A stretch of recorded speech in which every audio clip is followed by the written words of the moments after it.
Hello students, hope you are doing well.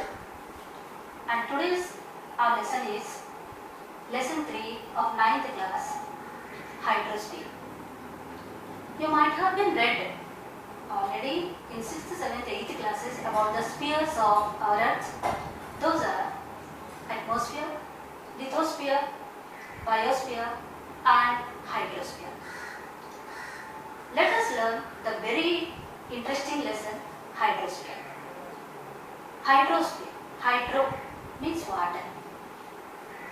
Suppose if you go to space and if we looks to our earth planet, it looks blue because it is existing 71% of water and the remaining 21% is land. So eventually it is also called water planet. We can call it either blue planet or water planet.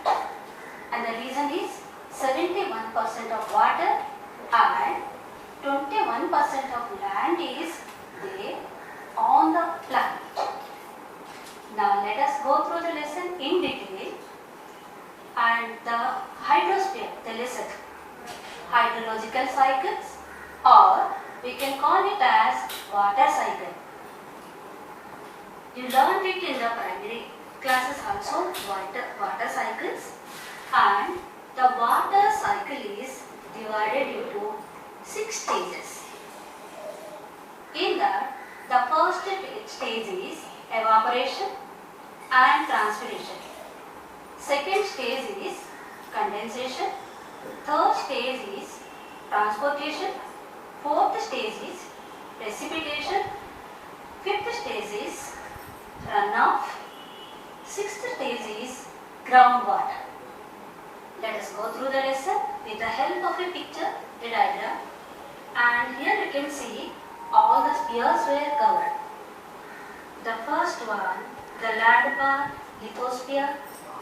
The water part, hydrosphere, and atmosphere, biosphere. Now here you can see the stages of hydrological cycle. First one, and you know very well, the water on our earth is in different forms. That may be oceans, that may be seas, rivers, or anywhere on the road is stagnant water. So here you could see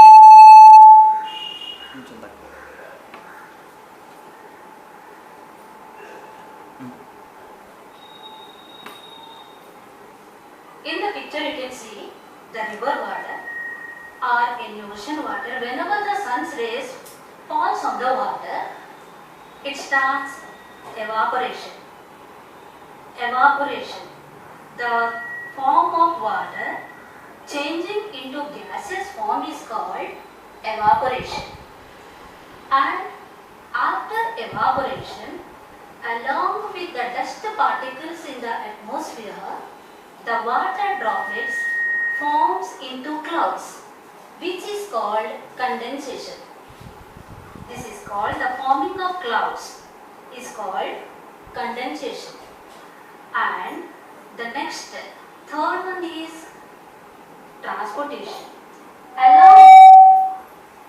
Along with evaporation, I have written here even one more word which is called transpiration. Transpiration, as the sun's rays, due to the sun's rays, water is evaporating. At the same time, whenever the sun's rays are falling on the leaves, on the plants, and the water body on the plants even starts evaporating. That you won't call evaporation, but it is called transpiration. So both together, I have written here evaporation plus transpiration. That is called evapotranspiration. And the second stage is condensation. When the evapotranspiration has taken place, the clouds form. That means the dust particles and the evaporated water, and that is the water droplets together form clouds. That is called, that process is called condensation. After condensation, transportation.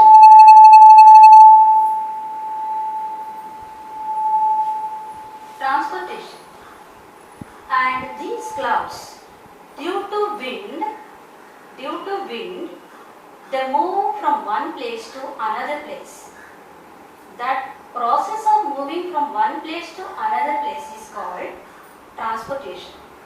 And in the process of moving, whenever the clouds comes contact with the cool atmosphere, the clouds cannot hold the heavy water droplets, and immediately it starts precipitation. Precipitation, that means, that is again to change in the liquid form, from the gaseous form to liquid form. And precipitation may be in the form of rain, snow or fog, etc. Then the next stage is runoff. And as already I have called out, it is the cycle. So the precipitation, whenever that may be in the form of rain, snow or in any other form, it reaches again to land. So take example here, the river, which we call runoff. That is called runoff.